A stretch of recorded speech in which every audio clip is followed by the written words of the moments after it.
Halo Bapak Ibu, sahabat petani semua. Kembali lagi bersama kami di Petani Bali Official. Hari ini kami ingin bahas sedikit tentang produk olahan dari porang. Bagi yang sudah subscribe, saya ucapkan terima kasih. Bagi yang belum subscribe, silahkan di subscribe dan jangan lupa diklik tombol loncengnya sehingga Bapak Ibu tidak ketinggalan dengan video-video terbaru dari kami. Nah, hari ini kami membuat konten di lahan porang kami. Nah, ini sudah 2 kali diberikan pupuk cair, dan ini kebanyakan adalah kami menanam dari biji katak. Sekarang sudah terlihat sekali pertumbuhannya dan semuanya sudah tumbuh. Ada yang tumbuh 2, ada yang tumbuh 3, ada yang masih 1. Tapi ya bertahap, nanti akan tumbuh semua. Tahun ini kemungkinan semua umbinya, semua pohonnya mungkin masih kecil. Tapi tahun berikutnya diharapkan ini nanti perkembangannya bisa lebih besar lagi, sehingga nanti hasilnya juga lebih maksimal. Nah, mengenal hasil olahan dari tanaman porang yang bermanfaat. Belakangan ini tanaman umbian porang atau yang bernama Latin Amorphopalus muelleri tengah naik daun. Porang bisa dijadikan sebagai alternatif karbohidrat pengganti nasi karena memiliki kandungan konjak glukomanan yang berbentuk tepung. Selain itu, dapat diolah menjadi beberapa produk makanan olahan yang sangat bermanfaat untuk kesehatan tubuh. Tanaman porang belakangan ini sangat populer setelah masyarakat mulai mengetahui kandungan dan manfaat di dalamnya. Namun kepopulerannya justru tidak terjadi di Indonesia, tapi di negara Cina dan Jepang,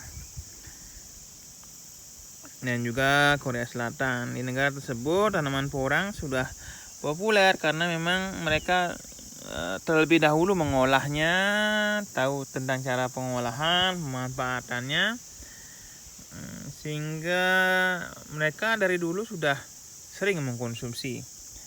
Cuman kita aja yang tidak pernah tahu kalau kita punya tanaman yang sangat bagus dan kita tidak tahu cara pengolahannya. Jadi ini seperti hama. Jadi kita banyak potong dan buang pohonnya dan umbinya. Kita tidak pernah tahu apa itu dan manfaatnya seperti apa. Ya, karena mengandung konjak glukomanan yang sangat cocok sebagai pengganti karbohidrat nasi untuk orang-orang yang ingin melakukan diet tidak makan nasi, boleh makan produk dari porang, nasi atau mie-nya. Dan untuk yang penderita diabetes dapat mengkonsumsi produk olahan porang sehingga tidak ada karbohidrat dan tidak ada glukosa, ya serat gula yang masuk ke dalam gula darah, sehingga dapat dikendalikan dengan lebih baik. Nah, produk olahan pertama yaitu tepung. Nah, nanti tepungnya akan seperti ini penampakannya. Nah, sebelum menjadi tepung, umbi porang ini harus terlebih dahulu diolah. Diolahnya adalah harus dikeringkan dulu, jadikan seperti chip keripik dengan tebal 1 cm. Jadi biar serat air yang ada di dalam umbi porang ini bisa hilang. Jadi nanti setelah dikeringkan barulah nanti akan diolah menjadi tepung sebelum nanti dimanfaatkan menjadi bahan olahan lainnya. Nah, proses dari umbi porang menjadi chip adalah memiliki perbandingan 5 kilo umbi porang basah bisa dijadikan 1 kilo chip kering. Kemudian nanti akan diolah menjadi tepung porang, diambil menjadikan tepung porang, sehingga perbandingannya adalah 1 kilo chip kering akan menjadi setengah kilo tepung porang. Nah, informasi ini tidak saya buat sendiri, cuman informasi ini saya dapatkan dari perbincangan Dahlan Iskan dengan Johan sebagai pemilik dari PT Amiko, PT yang mengolah porang sejak tahun penjajahan sampai sekarang. Dan banyak juga produk-produk olahannya yang sudah kita konsumsi.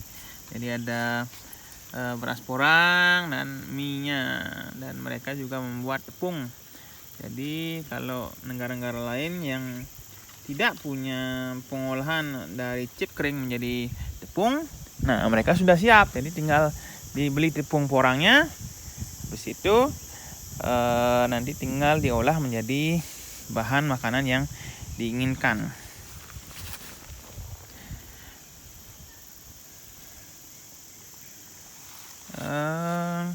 Umbi porang itu mengandung kandungan gizi seperti 40% glukomanan, 9,7% protein, 16 jenis asam amino hingga 7,8%, dan 7 asam amino esensial sampai 2,5%, kalsium, fosfor, besi, zinc, tembaga, tinggi serat, dan rendah kalori.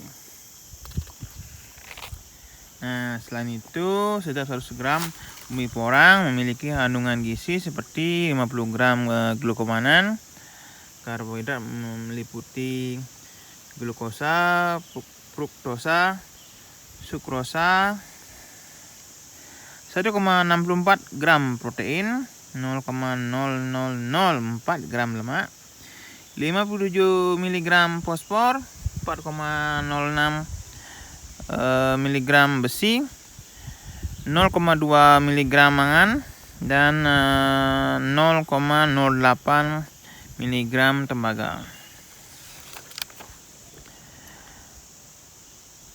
Jadi pertama, umbi porang itu harus diolah menjadi chip terlebih dahulu melalui proses pabrik. Habis itu diolah kembali menjadi tepung. Setelah dihilangkan zat gatalnya, barulah bisa digunakan untuk menjadi produk olahan yang diinginkan. Seperti itu.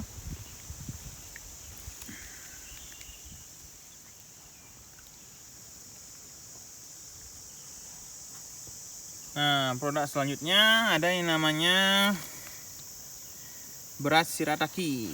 Produknya sama jenis, bentuknya adalah seperti beras, dan ini adalah kemasannya. Ini yang lebih populer karena PT Amiko sendiri yang sudah membuat banyak produk. Jadi cuma ini kemasan yang bisa saya temukan di pasaran. Dan saya sering membeli produk ini untuk bapak saya, karena bapak saya adalah penderita diabetes. Jadi dia sudah tidak mengkonsumsi nasi lagi, hanya mengkonsumsi beras porang yang dicampur dengan beras hitam. Hampir sama dengan beras dengan mie shirataki. Beras shirataki merupakan hasil olahan dari umbi porang dengan kandungan gluten rendah, beras porang sangat cocok untuk penderita diabetes karena memang tidak ada karbohidrat dan gula, walaupun ada kandungannya juga sangat rendah sekali dan tidak terlalu berefek samping pada penderita diabetes yang ingin mengubah pola makan.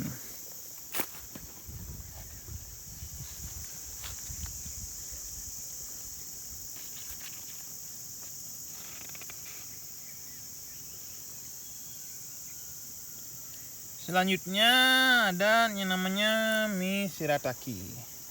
Mie shirataki itu ada kemasan basah dan kemasan yang kering. Kalau kemasan basah itu beratnya adalah 200 gram. Hanya bentuknya adalah seperti mie fettuccine atau yang namanya kue tiao, lebih besar ya, lebih lebar-lebar. Dan untuk yang kering adalah beratnya 250 gram.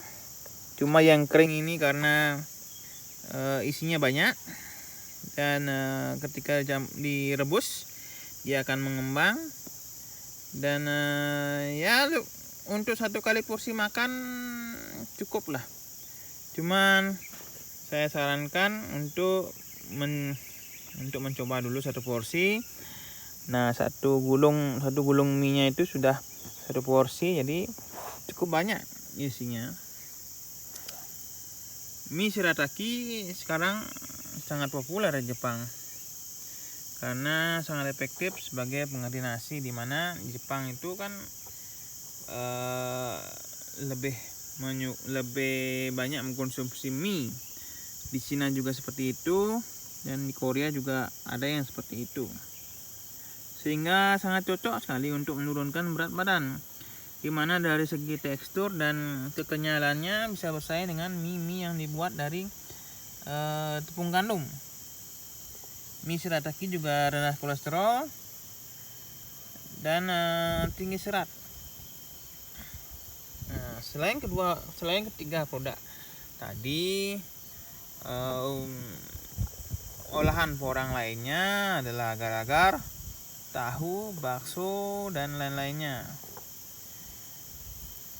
Nah, selain untuk bahan makanan, tepung glukomanan atau tepung porang juga bisa diaplikasikan untuk kecantikan.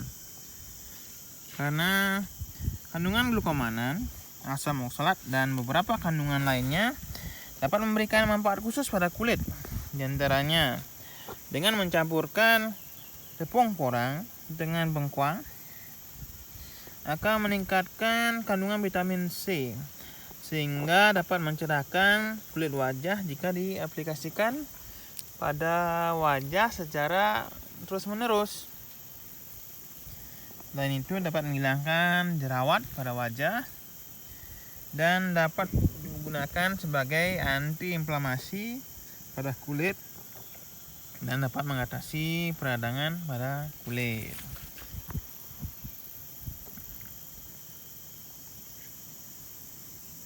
Saya rasa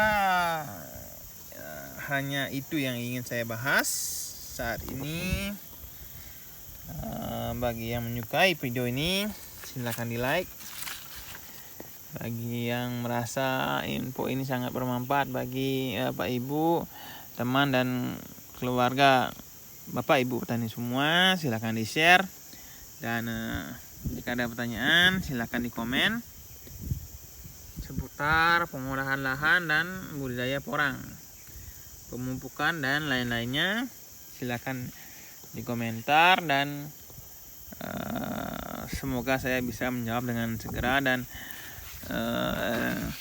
sekedar informasi saja yang perlu saya ingatkan bahwa saya bukan ahlinya. Saya hanya petani yang mengaplikasikan pada lahan kami, dan kami tidak banyak mengambil informasi dari buku, tapi kami hanya mengaplikasikan apa yang kami tahu, dan sejauh ini sudah cukup bagus untuk dampaknya untuk tanaman kami. Ya, jika dilihat semuanya sudah tumbuh ya. Tidak ada yang belum tumbuh.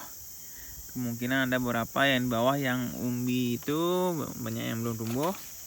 Tapi sebagai pembelajaran, mungkin untuk tahun-tahun berikutnya lebih baik menanam biji katak daripada umbi, karena kalau kita lihat memang pertumbuhan biji katak itu lebih lambat besar daripada umbi, teman. Kita yakin ini sudah tumbuh semua, dan kebanyakan umbi yang kami tanam di bawah itu banyak juga yang tidak tumbuh, dan ini sudah bulan Desember. Jadi ya sekedar pengetahuan dan informasi saja. Kemungkinan nanti sebagai referensi Bapak Ibu bisa melihat lebih baik, dan ingat budidaya harus disesuaikan dengan isi dengan keuangan. Jangan terlalu jor-joran dan jangan terlalu mendengarkan pendapat orang lain yang belum tentu terbukti. Jadi harus bisa dilihat dan dirasakan. Dan cukup sekian, terima kasih dan sampai jumpa di konten-konten terbaru dari kami selanjutnya. Terima kasih.